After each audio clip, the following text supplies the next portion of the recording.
In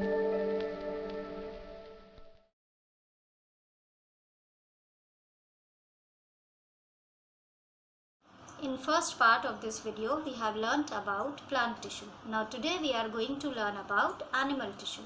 Now animal tissue, children, they are basically of four types: epithelial tissue, connective tissue, muscular tissue and nervous tissue. One by one we are going to study about each type of tissue. Starting with epithelial tissue. Epithelial tissue, they form the covering or the outer layer of our skin. They are basically responsible for protecting us. So they form a thin protective layer of the cells, the surface of our body, and forms the inner lining of internal organs. That is, the organs which are found inside. Their inner lining is made up of epithelial tissue. And the skin which covers our body, that is the outer surface of our body, that is also made up of epithelial tissue. Now epithelial tissues, they fit tightly with each other, that is they are very close to each other without intercellular space. You can see in this diagram there is no space between the cells. So they are fitted very close to each other and they have no intercellular space. They are flat, they are cube-like, they are columnar in shape. So these are the three kinds of shapes in which we will find epithelial tissue. Now these epithelial tissues, they cover the outer surface of the body and they protects its inner part from the entry of germs and mechanical damage. That is, whatever organs which are found inside our body, children, it is protected from germs and mechanical damage because of the epithelial tissue which covers our body. Epithelial tissue is also involved in the secretion, like secretion of hormones, secretion of saliva, then selective absorption. Like in the intestine, the epithelial tissues which are found in the intestine, they absorb. So they are also capable of selective absorption and they help in sensation also. Like if someone pinches you or someone pricks a needle, you will immediately come to know that someone has pricked a needle on your hand or on your leg. So it gives the sensation. Then next we move on to connective tissue. Connective tissue, as the name is connective, their primary function is to connect various organs. So they are basically responsible for connecting the organs. They provide support to different parts of the body. Then they give shape to the organs and hold them in place. Now these cells of the connective tissue, they are large intercellular spaces. They have very large intercellular spaces which are filled with non-living substances. And what is this non-living substance called? It is known as matrix.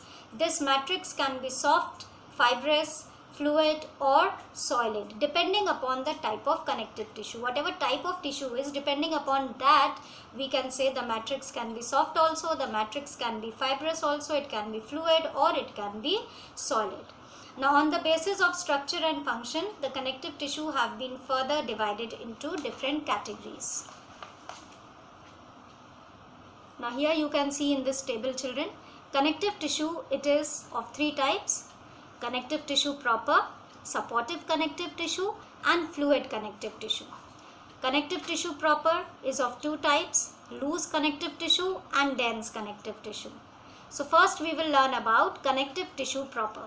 Now connective tissue proper, it is of two types: loose and dense. Starting with loose connective tissue. Loose connective tissue, over here you can say that cells are not very closely packed. Okay, so they are of two types: areolar tissue and adipose tissue. Starting with areolar tissue. Areolar tissue, they form a continuous layer under the skin. Now the skin which covers your body, just below that skin, the layer which you find is made up of areolar tissue and it binds to the skin. These tissues, they stick to the skin, you can say they bind to the skin. Areolar tissue, it contains collagen and elastic fiber as well. Here you can see in the diagram, children. Okay, so it contains collagen and elastic fiber with a soft matrix. That is, the matrix which is filled inside it, it is very soft. The cell in this tissue lies scattered. The cells are very far from each other and due to this our skin can be stretched and returned to its original position. Now this is why the cells are scattered. Because the cells are scattered, we can stretch our skin and then again we can return it back to its original position. Next is adipose tissue. Adipose tissue, it is composed of cells which store fat. That is, they are basically responsible for storing fat, and the fat which is stored in these tissue, children, they help us to provide energy when we need energy at the time of emergency, or you can say when we are starving, we need extra energy. So for that these adipose tissues are present. Now this tissue also cushions and protects the internal organs. That is, the internal organs like kidney, your liver, they are protected because they form a cushion like structure over it, and they protect them from extreme cold and from any mechanical injury. Next we move on to dense connective tissue. Dense connective tissue, they have more fiber present. That is why they are known as dense connective tissue. And they are basically of two types, tendons and ligaments. Starting with tendons. A tendon is a kind of fibrous tissue which is elastic in nature. That is, you can say that you can stretch it. So it is elastic in nature. It is spindle shaped and fiber forming cells called fibroblast and collagen fibers. So it is basically made up of fibroblast and collagen fibers. And what is the main function of the tendons? The tendons, they connect muscles to the bones. This is the main function of tendons. Then we move on to ligaments. A ligament is a fibrous tissue which has greater strength than the tendons. That is, they have more strength than the tendons. It is formed from a yellow fibrous tissue that contains collagen and elastic fiber. Now these ligaments, children, their main function is that they connect one bone to another bone in a joint. So wherever you have joint in your hands, in your legs, or overall body, wherever you see there is a joint, those joints over there, the bones are connected with the help of ligaments. Next we move on to supportive connective tissue. Now supportive connective tissue, as the name is, children, they provide support to our body. They are very strong. They provide support and strength to the body. They are of two types, cartilage and bone. Starting with the cartilage. Now cartilage, it consists of cells which are known as chondroblasts. They are basically made up of cells called chondroblasts, and they are arranged in group of 2 or 4 and present in a fluid filled space called lacunae. Now these cells, chondroblasts, they form a group of 2 or 4 like this. You can see they form a group of 2 or a group of 4 cells together, and they are found inside the lacunae.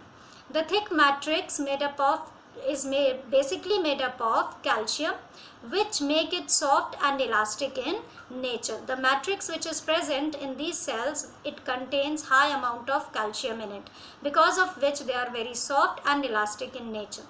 It is without blood vessels and nerves. Now these cells, these cartilage, they do not contain blood vessels and nerves. Now let us see, where do we find these cartilage? These cartilage, they are found at the tip of your nose, at the external projection of the ear, that is the pinna, the outer part, the external ear, that is called the pinna. So there you find cartilage.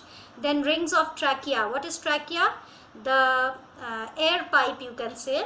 So that air pipe it contains C-shaped rings, and those rings are made up of cartilage. Then between your vertebrae and at the end of long bones. So these are some of the places where you will find cartilage. Cartilage, it is it is well flexible, you can say. Its flexibility is good. It provides shape and support to ear and nose. Next we move on to bone. Now bone, it is the main supportive tissue which is found inside your body, and it is, you can say, hard connective tissue. It is also known as hard connective tissue. The matrix, it mainly contains calcium and phosphorus minerals in it. Bones, it provides framework to support your body, and help us to move. That is your bones, children. Your skeletal system, that is made up of bones. And the primary function of the bones is to provide a framework to your body. That is, it gives a shape to your body, and it also helps in the movement. Now bone, it also protects certain internal organs. You can say delicate internal organs like brain, heart and lungs. Now let us see what is bone made up of. Bones, they contain blood vessels and nerves. Bone cells, they are basically made up of cells which are known as osteoblasts, and they are located in special spaces, again, which are called lacunae, like in case of cartilage. Here also the cells are arranged in lacunae, and they are arranged in concentric rings. Concentric rings means one after the other, this way. These are called concentric rings. So they are arranged in concentric circular rings. Lacunae are connected to each other by small canals called canaliculi. They have small canals called canaliculi. Then bones are supplied with blood through blood vessels, and they are located at the center of the concentric rings of lacunae. This center of the ring is known as Haversian canal. We call it as Haversian canal. Fluid connective tissue. Fluid connective tissue, it is made up of blood and lymph. That is, they are basically of two types, blood and lymph. And they are mainly concerned with the transport of digested food, oxygen and carbon dioxide. So we can say their main function is to transport the digested food, oxygen and carbon dioxide inside our body. They also transport waste to excretory organs. So this is how these fluid connective tissue, they work inside our body. Now starting with the first, that is blood. Blood is a red colored fluid that is present inside our blood vessels, children, and they run throughout our body. Blood runs throughout our body. Blood, it consists basically of three types of cells. Red blood cells, that is RBCs, white blood cells, that is WBCs, and platelets. It also contains a straw colored matrix or fluid which is known as plasma. Blood also contains dissolved salts and proteins. The red blood cells or erythrocytes, we can say, it contains a red color pigment which is known as hemoglobin. Now this hemoglobin, it carries oxygen to different parts of the body. It also contains white blood cells which are also known as leukocytes, and their main function is to protect us from germs. Then it contains platelets in it, which are also known as thrombocytes, and they are basically responsible for clotting of blood in case of injury. That is, you might have seen that whenever you get hurt or whenever you get injured, the blood stops after a certain period of time. The blood stops oozing out. Now how this blood stops? This blood stops because of the clotting, and this clotting takes place because of the platelets. Blood connect every part of the body because it transports various substances to different parts of the body, like it transports nutrients, it transports oxygen to all the parts of the body, and it also collects metabolic and respiratory wastes from our body and excrete it out from the body. Okay, next we move on to lymph. Lymph is a clear straw colored fluid. That is, you can say it has no color in it. It is clear, and it is straw colored, very light yellow you can say, or light greenish yellow color. That is straw colored fluid. It flows in the lymph vessels throughout the body. The plasma with white blood cells that oozes out from the blood capillaries. Now how this lymph is formed? This lymph is formed, children, when the blood, it starts oozing out, or it starts coming out from the capillaries present inside our body.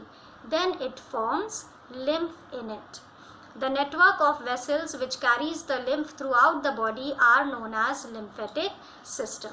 The lymph protects us from infections. That is, they are responsible for developing our immunity, and it protects us from different kinds of infections which enter in our body. Muscular tissues. Muscular tissues, they form the muscles of our body. Now these muscles, children, they contract and relax, and they are basically responsible for the movement of various parts of the body and locomotion. So whatever movement takes place in our body, that is basically because of the muscular tissue. Now muscular tissue, they are of three types: striated muscles, unstriated muscles, and cardiac muscles. Starting with first one, striated muscles. Striated muscles, they are also known as striped, skeletal, or voluntary muscles. Now striated muscles are found attached to the bones. You will find these muscles that they are basically found attached to the bones.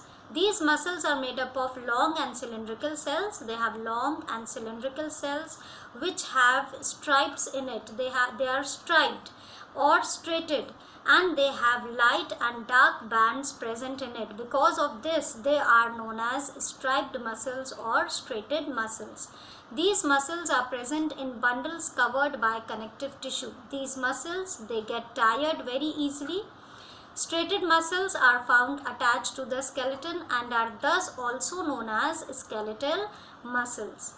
Now these muscles, children, they are basically under the control of our will. That is, whenever we want, we make them move. Whenever we want, we make them stop. So they totally work under our control. And where do we find these muscles? These muscles are found in our arms, in our legs, and can move when we want. Striped muscles help in the movement of bones.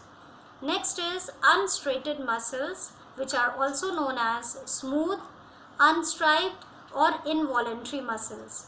Now unstriated muscles, where do you find them? They are basically found in the walls of the stomach, intestine, blood vessels, and urinary bladder. These muscles are not under our control. That is, they do not work according to our will. They work on their own. They are involuntary in function. They are made up of spindle-shaped cells with a nucleus located at the center. You can see that they are spindle-shaped and they have one nucleus in the center. They do not have any striations. That is, they do not have light or dark bands. That is why they are called smooth muscles. These muscles, they are found in the alimentary canal, and they are basically responsible for the movement of food in the alimentary canal. And this movement of food is caused by the contraction of these muscles. Next we move on to cardiac muscles. Cardiac muscles, they are specialized muscles and they are found only in the walls of the heart. That is why they are called cardiac muscles. Cardiac means heart. It is related to heart. So these muscles are basically found inside the heart, or only in the heart, we should say. Then these muscles, they are cylindrical and striated. The cells are branched and have a single nucleus in each cell. You can see here in the diagram, children, the cells, they are branched. They have different branches and one nucleus is present in each cell. These muscles are involuntary and do not get tired. These muscles, they work on their own. They do not work under our will. That is, they keep on working for long hours, and they do not get tired. These cardiac muscles, they contract and relax for lifetime. That is, your heart, it keeps on working throughout your life cycle, throughout your lifespan, and these muscles, they also keep working along with the heart. This helps in the circulation of the blood throughout the body. Now next we move on to nervous tissue. Nervous tissue or nerve tissue, you can say, they are present inside your nervous system. And your nervous system, it consists of basically brain, spinal cord and central nervous system. Your brain and spinal cord, they are the main parts of the nervous system. This nervous system is divided into two parts, that is central nervous system and peripheral nervous system. The nerves which are found in the central nervous system, the brain, the spinal cord, and the branching nerves which are found in peripheral nervous system, they are all made up of nervous tissue. This tissue regulates and controls body functions and activity. That is, all your body functions and activities, they are controlled by nervous tissue. Now nervous tissue, children, its basic unit structure, that is, the nervous tissue is made up of a structure which is known as neuron. This neuron, it basically forms the nerves. Like your body, it is made up of cells. Same way the nerves are made up of neurons. Now this neuron, it consists of a cell body, dendrites, and its main function is to carry the impulse towards the nerve cell body and axon. So now let us see what is the structure of the the structure of the neuron. Now structure of neuron. Neuron basically consists of three things, that is the cyton, the cell body, you can see here. This cell body, it contains a central nucleus in the cytoplasm. It is filled with cytoplasm, and in the center you can see there is a nucleus present. Okay, this nucleus, it is bound by a plasma membrane. Then it has branched structure. These branches you can see coming out. These branches, they are known as dendrites. These are hair-like projections which arise from the cyton, and they are known as dendrons. These dendrons, they further divide into smaller branches. These smaller branches which you see here, they are known as dendrites. And these dendrites, they receive the stimuli from the axon terminal of the other nerve cells. That is, the other nerve cells axon terminal. It transmits the impulse to these dendrites. Then you can see there is a long structure, that is one of the dendron. It elongates and forms a long structure which is known as axon. This axon, it is mainly responsible for conducting the impulse, for transmitting the impulse. So we can say that it is the main conducting unit of the neuron. It carries the impulse away from the cell body to the end of the neuron or to the axon terminal. Now several axons, they come together, they are bundled up together, and these axons, they bundle up and form a structure which is known as nerve. These nerves conduct impulse from one part of the body to other. So I hope you might have understood the lesson. Here I end with the chapter. Thank you.